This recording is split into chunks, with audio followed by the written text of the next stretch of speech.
小朋友一講到我的志願，佢哋總係會由興趣出發，表達佢哋最想做嘅職業。但父母就往往會着眼於職業可唔可以賺錢，同埋佢嘅社會地位。本身係會計師嘅 Donald 會唔會期望兩個仔將來做同一行？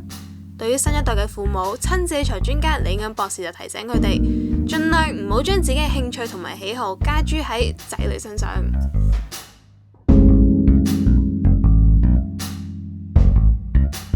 日日，你哋嘅志願係做啲咩職業呢？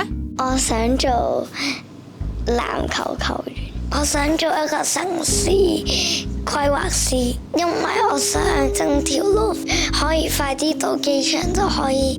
喺香港，無論係做運動員，抑或城市規劃呢類嘅專業人士都好，背後都要付出好大努力，過程一啲都唔易。Donald， 你覺得兩個仔嘅志願同你嘅期望有冇出入？你對佢哋嘅將來有啲咩期望？其實呢個都係好難答嘅問題。一般父母咧都希望佢做一啲譬如成功嘅職業，例如醫生啊、律師啊咁樣。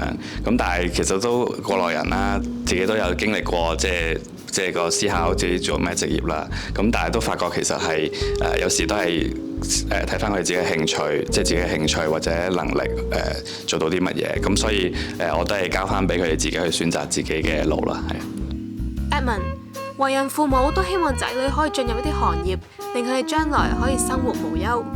而喺呢方面，父母又可以點樣協助仔女？只要小朋友選擇咗一條難行嘅職業之路，父母應唔應該提醒佢哋要諗清楚，建議佢哋作出其他選擇，抑或撐仔女撐到底？父母咧對仔女有期望，絕對正常，亦都希望佢有一份讀嘅科目係依家社會係好需要。你睇翻10年、20年前就係律師啊、會計師等等，但係現在呢，就係 AI 系統程式等等嘅嘢，隨住嘅社會或者個科技會變遷嘅。